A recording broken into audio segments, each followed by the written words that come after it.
Hello दोस्तों, आज मैं आपको महात्मा बुद्ध के महान वचनों के बारे में कुछ वचन सुनाऊंगा।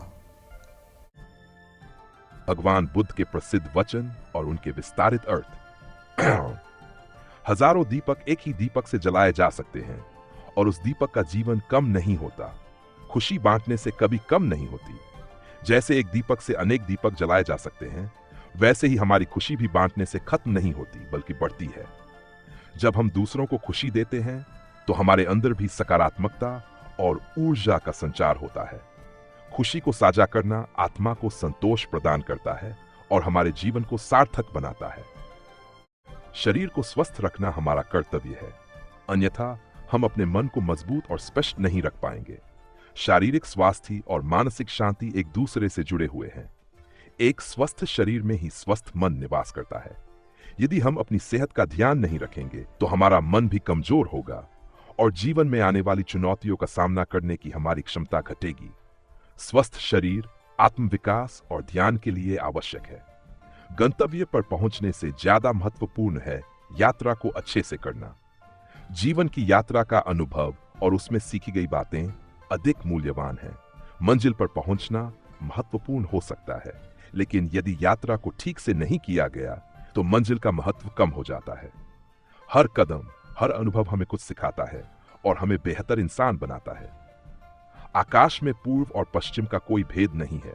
मनुष्य अपने मन से भेद बनाते हैं और उन्हें सत्य मान लेते हैं।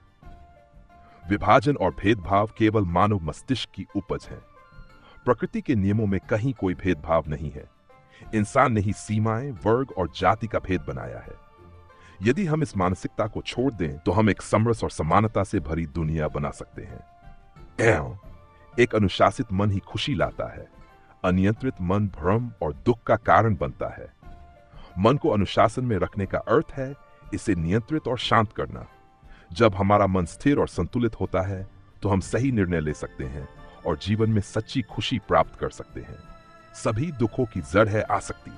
लोगों, चीजों या परिणामों से जुड़ाव ही हमारे दुखों का मूल कारण है। जब हम किसी चीज से अत्यधिक सख्त हो जाते हैं तो उसका नुकसान या उससे अलगाव हमें पीड़ा देता है।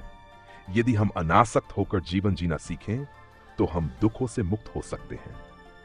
जैसे एक सांप अपनी केंचुल छोड़ता है, वैसे ही हमें अपने अतीत को बार बार छोड़ना चाहिए। जीवन में आगे बढ़ने के लिए हमें अतीत की असफलताओं, दुखों और बुरी यादों को त्यागना होगा। यदि हम अतीत के बंधनों में फंसे रहेंगे तो वर्तमान और भविष्य को पूरी तरह से जी नहीं पाएंगे। अतीत से सीखें, लेकिन उसे पीछे छोड़ दें। शुद्धता या अशुद्धता व्यक्ति के स्वयं पर निर्भर करती है। कोई अन्य व्यक्ति किसी को शुद्ध नहीं कर सकता। हमारी सोच, कर्म और दृष्टिकोण ही हमें शुद्ध या अशुद्ध बनाते हैं। बाहरी परिस्थितियां या अन्य लोग हमें प्रभावित कर सकते हैं, लेकिन हमारा असली स्वरूप हमारे अपने विचारों और कार्यों से निर्धारित होता है। अगर आप किसी के लिए एक दीपक जलाते हैं तो यह आपके मार्ग को भी उज्जवल करेगा। परोपकार और दया से न केवल दूसरों का भला होता है, बल्कि हमें भी आत्मिक शांति मिलती है। दूसरों की मदद करने से हमारे जीवन में सकारात्मक ऊर्जा आती है और हमारे मार्ग भी रोशन हो जाते हैं। खुशी का कोई मार्ग नहीं है, खुशी ही मार्ग है। सच्ची खुशी किसी गंतव्य पर पहुंचने से नहीं मिलती, बल्कि यह उस यात्रा में है जिसे हम जी रहे हैं। यदि हम हर पल को खुशी के साथ जिएं तो पूरा जीवन आनंदमय हो जाएगा। खुशी को बाहरी चीजों में तलाशने की बजाय अपने भीतर खोजें। अपनी मुक्ति का मार्ग स्वयं बनाओ, दूसरों पर निर्भर मत रहो। आध्यात्मिक विकास और आत्म मुक्ति का रास्ता प्रत्येक व्यक्ति को खुद बनाना होता है। दूसरों पर निर्भर रहने से हम कभी भी सच्ची मुक्ति प्राप्त नहीं कर सकते। आत्मनिर्भरता और आत्मज्ञान ही सच्चा मार्गदर्शन है। भगवान बुद्ध के ये वचन हमें जीवन की गहराई को समझने, आत्मनिरीक्षण करने और सही दिशा में आगे बढ़ने की प्रेरणा देते हैं। यदि हम इन बातों को अपने जीवन में अपनाएं तो हम सच्ची शांति और संतोष प्राप्त कर सकते हैं। Thank you for listening these thoughts of great Buddha.